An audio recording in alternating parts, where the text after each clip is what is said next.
강펀치 강유영석 변호사 모시겠습니다. 어서 오십시오. 네, 안녕하세요. 현장에 가면 또 힘을 더 얻고 오는 것 같아요. 네, 네. 어제 저도 헌재 앞에 한 바퀴 빙 돌았는데, 네. 네, 어제는 그 경찰이 하여간 인파보다 많았습니다. 네, 네. 버스를 뭐 헌재가 워낙 조그마니까 그 헌재 주변을 완전히 둘러싸가지고 네. 일단 길 쪽은 뭐 버스를 이중으로 차벽을 다 설치를 했고 네. 뒤쪽으로 해서 윤보선 저택 뭐 이렇게 돌 수 있잖아요. 네. 그래서 윤보선 저택 쪽으로 해서 이렇게 도는데 그러니까 그쪽에서 바라보면 헌재 뒷부분이 보입니다. 뒤가 그 보이죠. 뒤에 건물들이 낮아서. 그런데 그쪽도 골목골목마다 경찰들이 전부 지키고 있어서 그러니까 헌재 안쪽으로는 단 한 명도 못 들어간다. 이렇게 딱 막아놓고 그래서 이 카메라도 결국 뭐 아주 멀리서 헌재 건물 전체에 보이도록 찍을 수밖에 없었고 네. 주위에도 이 집회를 할 만한 장소가 그렇게 마땅치가 않아요. 안국역 그 5번 출구라고 해서 네. 안국역에서 이제 그 거기는 뭐라 그러죠? 그 인사동 쪽에 네. 그 무슨 그 예전에 낙원상가. 예, 낙원상가 있고 흥선대원군 있었던 그 무슨 궁이 있는데 운영궁 운영궁 바로 건너편 쪽에 네. 길을 조금 막고 이제 집회를 하고 있는데 제가 갔을 때 그렇게 뭐 많은 분들이 계시진 않았지만 그런데도 기사는 찬반 집회라고 하는데 찬성 집회는 그야말로 진짜 유튜버 한 10명쯤 모여가지고 하고 있는데 네. 제가 그 사람들한테 먹잇감을 준 게 아닌가. 제가 그 앞을 지나가니까 갑자기 집회는 안 하고 제 욕만 들이따고 계속 우리 집회하는 자유파 시민들을 도발하거든요. 네, 계속 온갖 욕하고 욕설을 퍼부으면서 어떻게든 이 충돌을 유발하고 네. 충돌이 있으면 이제 경찰이 와서 네. 이제 우리 자유파 시민들을 이제 제지할 거니까 지금 유발을 해요. 언론들의 태도가 올드 미디어들 태도가 지금 이 서부지법 사태를 그 상승하던 지지율에 찬물을 끼얹을 것이다. 뭐 이런 식으로 유도를 하려고 해요. 이게 뭐 배후에 누가 있네 하면서 유도하려고 하는데 뭐 여러분들 다들 아시겠지만 거기 모이신 분 중에 조직은 정말 단 한 명도 없습니다. 다들 그렇죠. 자발적으로 나오신 분들이고 네. 그 서부지법 안에 들어간 분들도 저희가 지금 이 진격의 변호사의 이명규 변호사님이 좀 맡아달라고 해가지고 저희도 한 6명 정도 지금 피의자 선임을 해서 이틀째 접견하고 하루 지금 한 분은 지금 나오셨고 그래요. 지금 5분이 구속영장 실질심사에 들어가서 아직도 결과가 안 나왔다는 건데요. 어제 아침부터 시작했는데 아마도 이제 서부지법 그 신한미 판사가 하고 있는데 46명 전체를 놓고 경중을 따져서 이제 하려고 이게 고려를 하다 보니까 지금 영장 실질심사에 하루가 걸리는 24시간이 넘게 걸려서 이 체포된 사람들 입장에서는 원래 48시간이면 풀려나야 되는데 거기에 영장 청구에다가 그 영장 실질심사 기다리고 실질심사 받고 나서 기다리는 것 때문에 지금 거의 72시간들은 다 넘어간 상황입니다. 근데 아마 46명 중에서 반 정도는 영장을 발부하고 반 좀 이하로 한 20명 정도 영장을 발부하고 26명 정도는 풀려나지 않을까 저는 그렇게 보고 있습니다. 왜냐하면 가담 정도가 정말 아무것도 없는 사람들이 많거든요. 그 안에 들어간 사람들은 이 체증돼 가지고 그 자리에서 잡히고 뭐 한 사람들은 지금 다 영장을 친 건데 지금 뭐 너무 이 분위기 때문에 휩쓸려 가지고 과도하게 이게 문제예요. 그 민노총 때는 그 난리를 쳐도 영장이 다 기각되고 대통령 관저에 들어가고 대통령 집무실에 있는데 침입하고 이래도 대진녀는 여태까지 한 명도 구속된 적이 없는데 이분들은 갑자기 90명에 대해서 뭐 구속 수사를 하겠다느니 하다가 66명을 영장 신청하는 건 이건 제가 보기에 이렇게 한꺼번에 많은 사람에게 구속영장을 청구하는 거는 옛날 86년에 무슨 건대 사태 이럴 때 외에는 애학투 사건이에요. 그런 사태 외에 이렇게 많은 사람한테 구속영장을 청구하는 걸 본 적이 없던 것 같아요.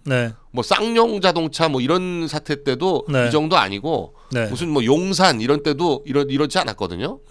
지금 좀 너무 이 사법부도 그렇고 검찰도 그렇고 경찰도 그렇고 전반적으로 정상이 아니다.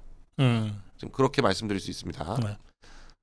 여기 댓글창에 이런 글이 와 있습니다. 겁 많은 개가 많이 짖는다고. 그 어제 윤석열 대통령이 국민이 나를 보호하려고 저렇게 고초를 겪는다. 내가 네. 국민을 보호해야지 하면서 예정보다 좀 당겨서 네. 헌재 탄핵 심판 변론에 참석했다 이렇게 그 변호인단이 설명을 했습니다. 네. 어떻게 보셨습니까? 일단 하여간 헌재나 민주당 그러니까 지금 국회 측의 의도에 굉장히 일격을 가했다 저는 그렇게 봅니다. 예. 이 소송적인 측면에서 헌재 이 탄핵 심판 소송적인 측면에서 일단 어떤 초반에 예단을 확 가지게 하고 진행이 되는려고 했는데 지금 1, 2차 때는 한 게 없거든요. 그러니까 어제부터 사실상 진짜 변론이 제대로 시작이 된 겁니다. 근데 첫 기일에 나와가지고 지금 계엄을 한 거 자체가 내란이다. 이건 말이 안 되는 거고요. 계엄령 발동은 대통령한테 주어진 권한이기 때문에 그건 어떻게 해도 내란으로 포섭시킬 수가 없는 거고요. 헌법에 써 있잖아요. 네, 써 있는 거고 그건 뭐 헌법에 써 있는 절차대로 진행을 한 거기 때문에 그걸 가지고 내란이라고 갈 수가 없는 거고. 그거 외에 이제 뭐 정치인을 체포하라고 지시했다거나 무슨 뭐 비상 입법 기구를 설치하라고 했다거나 뭐 이런 여러 가지 그 온갖 낭설들 가짜 뉴스들이 막 횡행했잖아요. 그게 사실은 내란 입증의 중요한 증거인데 그 부분을 어제 윤 대통령이 나와서 중요한 몇 가지 쟁점에 대해서 전부 부인을 했어요. 본인이 나와서 먼저 부인을 해버리면 이제 국회 측에서는 그걸 자기들이 주장을 해왔으니까 그 주장을 다른 증인들에 의해서 입증을 할 수밖에 없어요. 근데 그 증인들이라는 게 윤 대통령하고 직접 만난 적도 없고 통화한 적도 없는 사람들이 지금 누구한테 들었다 그러면서 하는 헛소리 하는 거거든요. 지금 입법기구 쪽지 얘기도 최상목 대행조차도 자긴 그런 거 본 적이 없다. 그런 어디서 나온 거냐 했더니 누구 실무자가 뭐 전달을 한다고 했다는 것 같은데 자기는 본 적이 없다. 지금 그렇게 얘기를 하고 있어요. 그럼 입법기구 쪽지라는 건 지금 국회에서만 떠든 얘기지 아무도 본 적도 없고 쓴 적도 없다. 지금 김용현 장관도 그걸 입법기구 쪽지 같은 거 얘기한 적 없다라고 하는데 뭐 아마 또 실무자들 차원에서 무슨 얘기를 하다가 그걸 다른 실무자가 그쪽 최상목 대행 쪽 실무자가 받아 적은 것이 아닌가.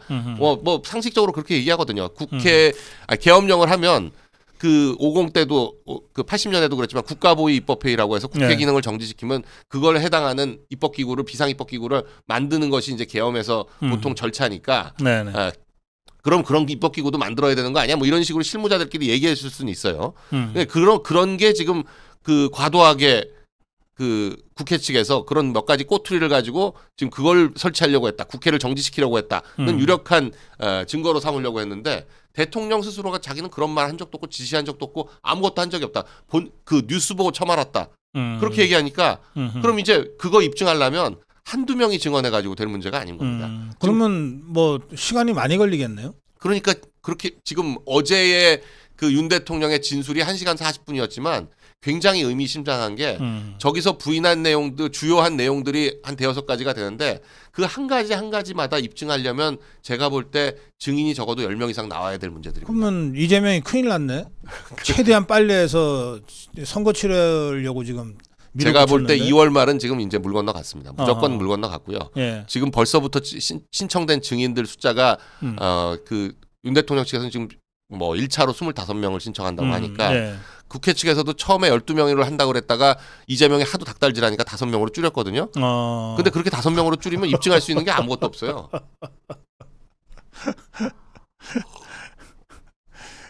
헌법재판관들도 답답하겠네. 답답하죠. 지금 뭐 아무리 편을 들어주려고 해도 이재명이 뭐 뒤에서 계속 협박하지. 이게 그 손발이 맞아야 뭐 모두 해먹죠. 알겠습니다. 그러면 지금 헌재 전략은 윤석열 대통령과 그 변호인단이 아주 잘 지금 구사하고 있다 이렇게 보시는 거군요. 지금 뭐 변호인단들도 그렇고 윤 대통령도 그렇고 지금 이제 수사 이쪽은 공수처가 계속 헛방을 날리고 있기 때문에 수사 쪽보다는 헌재에다가 집중을 하자. 그리고 헌재가 훨씬 더 이제 윤 대통령의 입장을 국민들한테 알리는데 훨씬 좋은 무대다 이렇게 보고 계신 것 같아요. 어제 헌재 출석도 엄청난 집중을 받았잖아요. 그렇죠.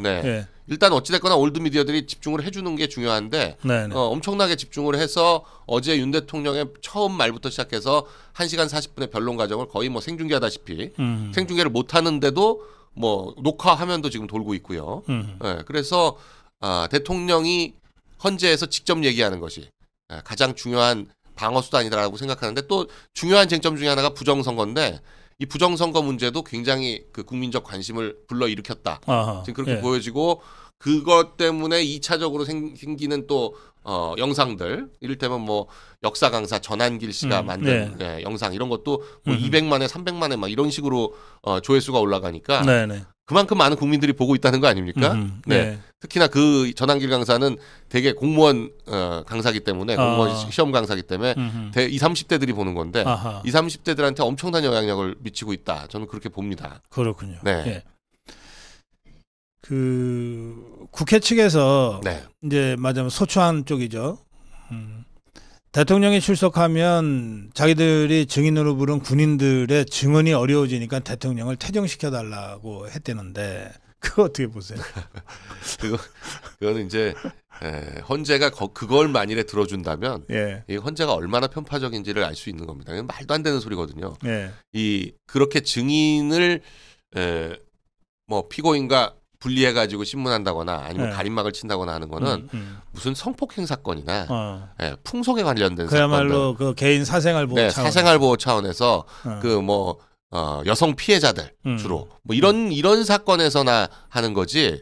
이건 지금 온 국민이 지켜봐야 되는 엄정한 헌법 사건이에요. 헌법 위반 사건에서 군인들이 대통령과 앞에서 못할 얘기라면 어디서도 하지 말아야죠. 아니 그 혹시 저 눈물 찔찔 자는 장군이 그 여성이라고 착각하나 지금? 지금 뭐 대통령이 여성 군인을 무슨 성폭행했습니까? 그걸 피해자라서 얼굴 보면 그 증언 못할까봐 가림막 쳐달라, 아예 대통령 퇴정해달라 이런 말도 안 되는 소리를 이 재판을 공개한다는 게 무슨 의미냐면 피고인, 검사, 판사. 증인 요렇게만 있는 게 아니라 일반인들한테도 나와야 된다는 거잖아요. 지금 일반인들도 24명 어제 들어갔거든요. 뭐 한 170대 1인가 뭐 경쟁률을 뚫고 일반인들 24명이 그 참관을 했는데 그렇게 일반한테도 공개하는 것이 그냥 모든 재판은 공개의 원칙이 당연한 겁니다. 비공개는 아주 그 예외적인 경우에만 허용하는 누구나 거예요. 다 재판정에 방청을 할 수 있어요. 그게 나하고 관계없는 사건이라도 남의 재판이라도 관심이 있으면 그냥 법정에 가서 소정의 절차를 밟아서 방청을 하면 돼요. 그러니까 더구나 온 국민이 관심 갖는 대통령 탄핵 심판 변론을 국민이 가서 직접 보겠다는데 그걸 누가 감히 못하게 합니까? 아니 그리고 그 장군들의 증언이 지금 주요 피의자들이잖아요, 전부 다. 지금 뭐 10몇 명이 구속돼 있는데 지금 얘기하고 국회 측에서 얘기하고 있는 그 장군들이라는 게 다 그 구속된 피의자들이에요. 그러면 이 지금 공모했다는 거 아니에요. 윤 대통령이 우두머리고 이 사람들은 그 주요 임무 종사자로 공모했다는 혐의로 지금 구속을 했는데 공모한 사람들끼리 얘기를 못하게 한다? 그 증언을 뭐 누구를 분리해서 가지고 못 듣게 한다? 말이 안 되는 얘기죠. 수사상 대질신문이라도 해야 되는 그럼요. 지금 대질신문을 하기 위해서 대통령이 앞에 있어야 되는 겁니다. 지금 대통령이 직접 물어야 되는 상황이에요. 대질신문을 지금 한 번도 안 했기 때문에 오히려 법정에서 반대신문의 기회를 보장해야 되는 그런 상황인데 증언하는 걸 못 들으면 반대신문은 어떻게 합니까? 그래서 지금 이 헌법재판소가 뭐 워낙 그동안도 이미 편파적으로 해왔어요. 편파적으로 해왔는데 이게 이제 대통령이 직접 출석하면서 정말 뭐 이 올드 미디어 조차도 이거를 비중 있게 다루지 않을 수 없고 생방송은 안 되지만은 녹화 영상이라도 어쨌든 지금 해야 될 이런 상황에서는 더욱이나 재판의 절차와 그 과정의 적법성 같은 거를 대통령 변호인단 측에서 아주 작은 거 하나하나도 놓치지 말고 꼼꼼하게 따져가면서 해야 될 것 같습니다. 자, 아까 우리 강은석 변호사 그런 말씀하셨어요. 그 서울 서부지법 사태로 이걸 그 올드 미디어들이 전부 다 막 폭도다 뭐다 이렇게 막 몰아가면서 대통령 지지율이 좀 떨어질 거다 이렇게 기대도 하고 관측도 하면서 했는데 실제로 안 그런 것 같죠?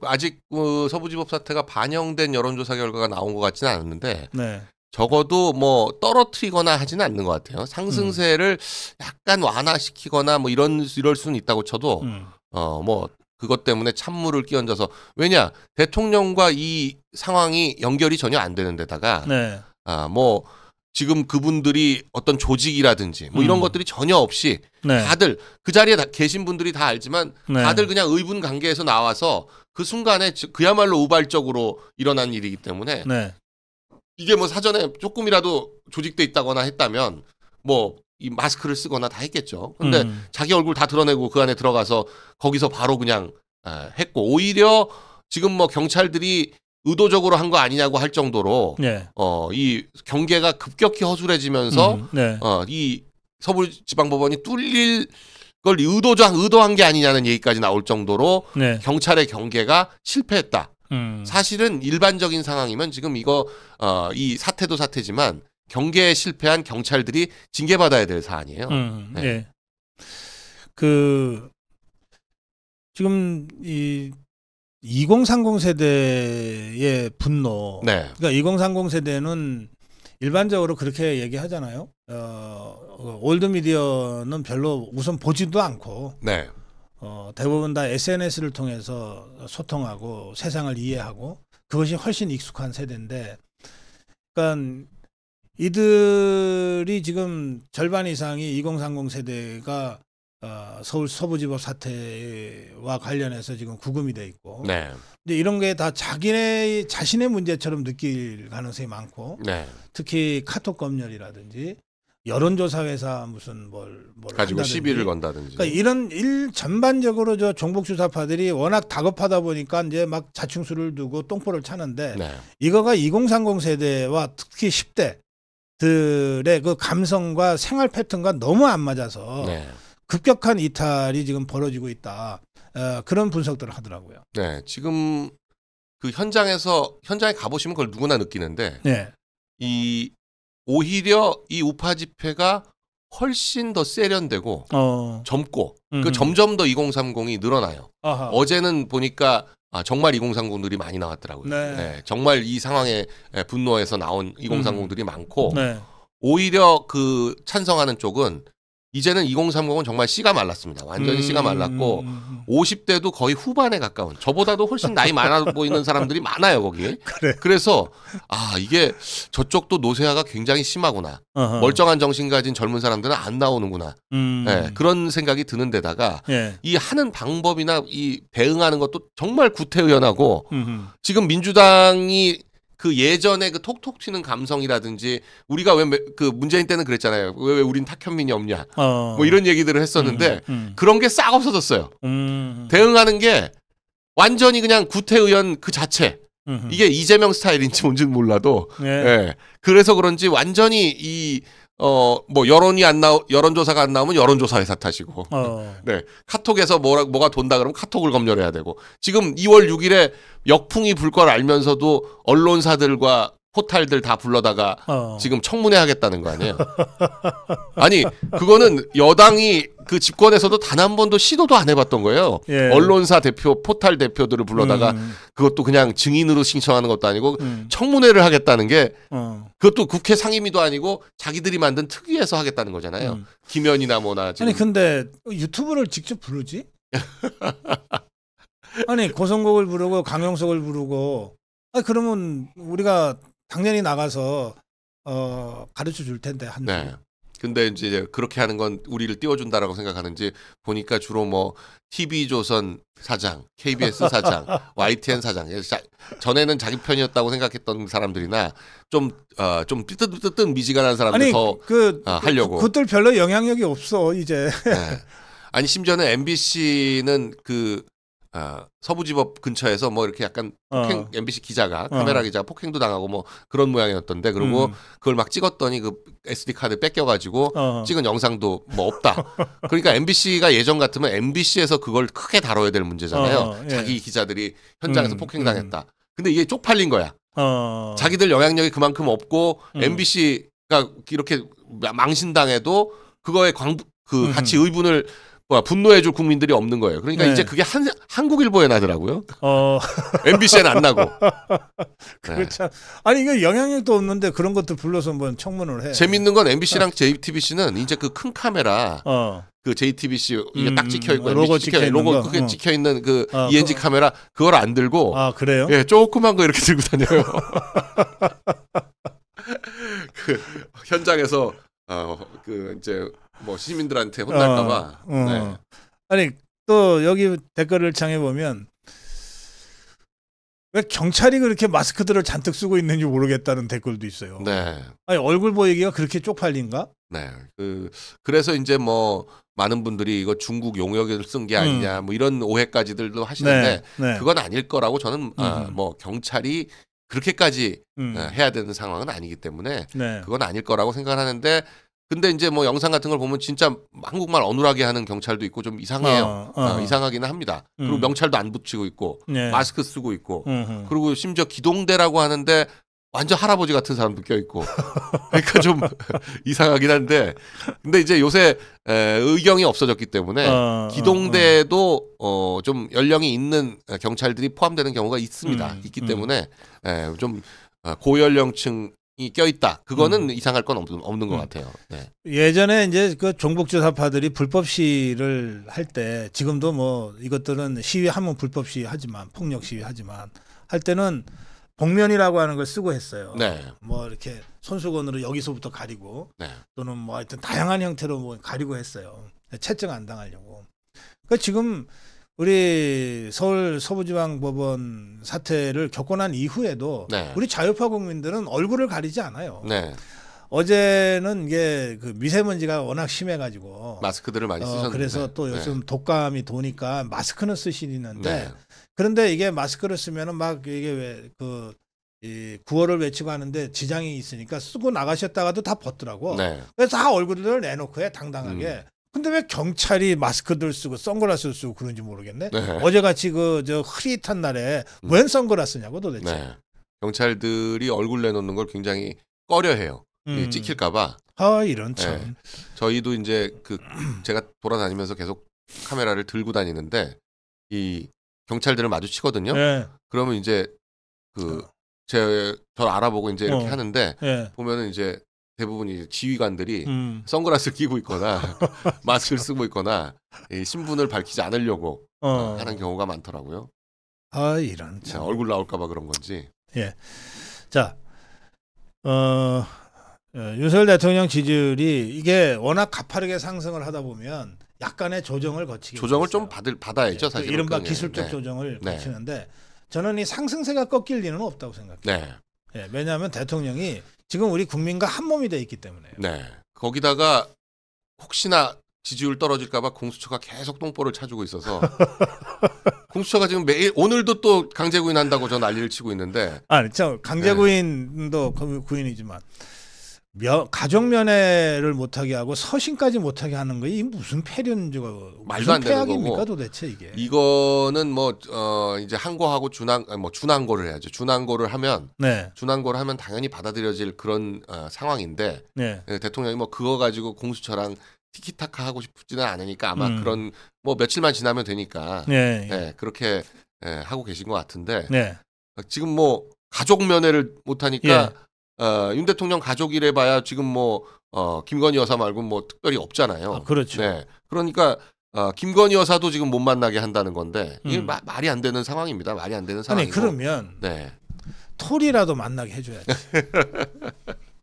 아니 박모식인가 하는 자가 지금 뭐 진도로 데리고 가니 어쩌니 그러고 지금 뭐 하는데 아니 톨이는 만나게 해줘야지. 네. 톨이가 무슨 증거인멸을 하겠냐고. 네. 대통령이 관저 떠나면서 마지막으로 다시 한번 보고 가겠다고 했던 게 바로 그 톨인데. 네. 지금 오히려 이제 뉴스가 되는 게 뭐냐면 한 7개 정도 여론조사가 전부 국힘이 이제 대통령 지지율을 조사하지 않는 그 MBS나 리얼미터나 갤럽 같은 경우도요. 국힘이 민주당보다 앞서는 결과, 여론 오차범위 내에서 앞서는 결과가 다 나왔고 리얼미터 같은 경우에는 오차범위 바깥에서 7%가 넘어가서 오차범위가 넘어섰습니다. 그런데 오히려 이 김어준 회사 꽃인가 하는 거기는 국힘이 38.5%가 나오긴 했지만 민주당이 더 앞서는 걸로 한 5% 앞서는 걸로 나왔거든요. 그러니까 딱 얼마나 김어준 회사가 말도 안 되는 건지 추세하고도 다른 7개의 여론조사하고도 다른 결과가 나오는 그런 회사다라는 거를 확인한 거죠. 네. 지금 그러니까 국힘 지지율 40%대 중반 그리고 민주당 지지율이 40% 초반. 네. 요거는 이제 완전히 확인된 결과고요. 모든 여론조사 결과가 다 그렇게 방향이 나오니까 대통령 지지율이 50%를 중심으로 해서 한 뭐 52도 있고 50도 있고 뭐 이런 정도니까 네. 대통령 지지율이 국힘 지지율을 끌어올리고 있다. 이건 뭐 모든 국민이 그렇게 생각하시고 국힘도 그렇게 생각하고 있을 겁니다. 네. 네. 그래요. 자, 이 추세는 계속될 겁니다. 네. 마지막으로 트럼프 대통령이 이제 취임했어요. 그러면서 이 사람은 취임 당일날 비상사태를 2개나 발동하더라고. 네. 그래서 나 탄핵당할까봐 조금 걱정했어요. 국경 비상사태, 네. 에너지 비상사태. 네. 그러면서 그 윤석열 대통령을 직접 언급하기도 하고. 네. 지금 어쨌든 지금의 탄핵 국면에 트럼프 대통령 취임이 상당히 중요한 일종의 이 분기점이 될 수 있다, 이런 예측들을 하고 있는데 어떻게 보십니까? 지금 뭐 많은 분들은 또 이게 너무 기대를 크게 해서 첫날 뭔가 조치가 나오지 않을까 지금 그런 기대까지도 하신 분들이 있는데 네. 그렇게 그냥 러프하게 그렇게 거칠게 하지는 않을 거고 지금 계속 나오고 있어요. 예. 이 영킴도 반응이 좀 더 영킴 의원도 반응이 좀 더 세졌고, 그렇죠. 더 여러 세졌어요. 측근들이 발언하는 게 점점 세지면서 구체적으로 어떤 얘기를 하냐면 예. 지금 뭐 친중 반미 하는 세력이 이게 만일에 집권을 한다거나라고 해서 대한민국이 중국 쪽으로 확 가까워지려고 한다. 그랬을 때는 미국이 뭔가 획기적인 조치를 취할 수밖에 없다라는 사인을 계속 주고 있거든요. 그렇기 때문에 미국이 어느 순간 개입을 하더라도 이게 전혀 이상하지 않을 정도까지 충분히 상황을 소위 말하는 쿠킹을 해가지고 개입하게 되지 않겠나 그렇게 보여지고 민주당이나 이재명도 바보가 아닌 이상 눈치를 챈 것 같아요. 정말 코미디가 그 난리를 치던 김병주가 주동이 돼가지고 민주당 의원 80몇 명인가요? 뭐 한미 동맹을 강화해야 된다는 결의안을 내놨는데, 네 미국 민주당의 반미 성향을 잘 아는 미국에서 봤을 때 완전 코미디죠. 또 심지어는 그 김민석의 형이 하고 있는 그 김민웅이 촛불행동 뭐 이 단체에서는 미국 대사관 앞에 가가지고 이재명을 범죄자 취급하지 말라고 시위를 했어요. 이재명을 범죄자 취급하지 말라라고 써서 그 범죄자 취급한다는 걸 대중들한테 아주 인식시켜준 거 아니에요? 각인시켜준. 근데 그 사진을 이재명 범죄자만 딱 찍으면 어떡하려고 그러지? 아니 프레임이 너무 길잖아. 그걸 아주 길게 썼어요. 길게. 이재명을 범죄자 취급하지 마라. 보통은 핵심 키워드만 찍는 거니까 이재명 범죄자가 핵심 키워드네. 아니 그리고 미국 대사관 앞에서 그렇게 얘기하면 그런 거 모르고 그런 생각 안 했던 사람도 미국이 이재명 범죄자 취급하고 있구나. 그렇게 된 거죠. 아니 근데 요새 이재명이는 뭐 대통령 놀이하는데 재미가 푹 들렸는지 뭐 은행장 불러서 기합 주고 줄 세우고 뭐 그런 짓들 하고 다니대요. 카톡 뭐 검열하겠다고 세게 얘기하고 지금 언론 청문회 한다 그러고 뭐 온갖 걸 다 하고. 근데 이재명의 제일 지금 관심은 역시 지역화폐인 것 같아요. 지역화폐. 또 25만 원씩 나눠주는 또 거. 그걸로 하여간 25만 원을 나눠줘도 그냥 현금으로 나눠주겠다 그러면 조금 오해를 안 할 텐데 조금 뭐 그냥 그럴 수도 있겠다라고 생각하는데 이걸 굳이 꼭 지역화폐로 하려고 그러거든요. 이재명이 돈 나눠주겠다는 건 무조건 지역화폐입니다. 돈이 아니에요. 이재명의 관심은 돈을 나눠주는 데 있는 게 아니라 지역화폐를 얼마나 많이 찍어내서 뿌리느냐. 거기에 관심이 있는 거예요. 제가 볼 때 이재명의 그 저수지는 확실히 지역화폐가 아닌가. 지역화폐가 여러 가지 방법으로 한 10에서 20%가 어디론가 빠져나간다. 이런 것들이 많이 의혹이 있잖아요. 그동안 많이 있잖아요. 또 심지어는 뭐 돈 세탁에도 악용된다. 이게 우리가 그냥 상식적으로 각종 국가화폐는 대충 10,000불 이상을 현금으로 가지고 외국 나갈 수가 없습니다. 그렇죠. 근데 이거 지역화폐는 그게 아니기 때문에 몇 천만 원어치 몇억 원어치도 들고 나가도 걸리지도 않아요. 그러니까 종이 조각이니까. 네, 종이 조각이니까. 그거 중국으로 가져가서 중국 같은 데서 바꿔가지고 그 사람이 다시 들고 들어와도 전혀 모르고 외국인이 갖고 들어와가지고 그걸로 뭐 카지노 같은 데서 바꿔치기 하고 하면 뭐 충분히 아주 다양한 방식으로 돈 세탁이 가능하죠. 그렇군요. 예. 자, 마무리 한 말씀 부탁드립니다. 네. 지금 이 트럼프 취임 이후 그리고 이제 설 연휴의 민심이 정말 또 중요하다고 생각을 하는데 이 설이 뭐 사실상 민심의 어떤 향방을 결정하는 이 바로미터다라는 얘기들을 많이 하잖아요. 설에 뭐 전국의 가족들이 다 모여가지고 밥상머리에서 또 더군다나 이번 설은 길어가지고 그 얘기하기 싫어도 안 할 수가 없는. 근데 지금 뭐 가장 화제가 되는 건 역시 이 탄핵과 그 이후의 사태들인데 이걸 이제 온 가족들이 모여서 의견을 나누면서 더 탄력을 받지 않겠나. 근데 저는 그런 생각이 듭니다. 이게 상당한 기대가 되는 게 이제 만났어요. 그러면 2030 세대가 불과 한 몇 달 전만 하더라도 대통령에 대해서 비판적이었을 거 아니에요. 대통령 지지율이 뭐 10%대로 떨어진 걸로 보면 그렇잖아요. 근데 불과 몇 달 만에 갑자기 저 자식이 와가지고 손자 손녀들이 와가지고 대통령 구해야 된다 그러면 그 사이에 무슨 일이 있었냐? 그럼 설명할 거 아니에요. 그러면서 얘기가 이해가 되고 그러겠죠. 저는 상당한 기대를 지금 설 민심에 대한 기대를 하고 있습니다. 그리고 트럼프의 이제 향후 향방, 이 미국의 어떤 영향력 이런 것들이 과연 이제 지금 위기에 처한 한미 동맹을 구하는데 어떤 기여를 할 것이냐. 저는 뭐 지금 인천 상륙작전 같은 어떤 상황이 지금의 상황이 사실 뭐 6.25 같은 상황인 거죠. 그러니까 여기서 어떤 인천 상륙작전 같은 거대한 반격이 이제 시작돼야 된다. 기대를 해봅니다. 트럼프 대통령이 그런 면에서 굉장히 전략적이고 아주 그 상대의 그 의표를 찌르는 그런 그 승부의 아주 그 귀재라고 하잖아요. 그래서 지금 인천 상륙작전 말씀도 일리가 있다 이런 생각이 드네요. 제가 명색이 이게 정치 유튜브인데 또 우리 강영석 변호사 뭐 정치인 출신의 그 법률가를 모시고 지금 대담을 하는데 국민의힘 얘기는 아예 저도 물을 생각도 없고 뭐 별로 설명하실 생각도 없고 야 어떻게 108명이나 되는 국회의원이 모여 있다는 집권 여당의 존재감이 이렇게 추락할 수 있나 하는 생각이 또 드네요 갑자기. 그래서 제가 한마디 했습니다. 국민의힘 제가 한번 엄명한 걸로 만족하십시오. 강펀치 강영석 변호사 함께했습니다. 고맙습니다. 감사합니다.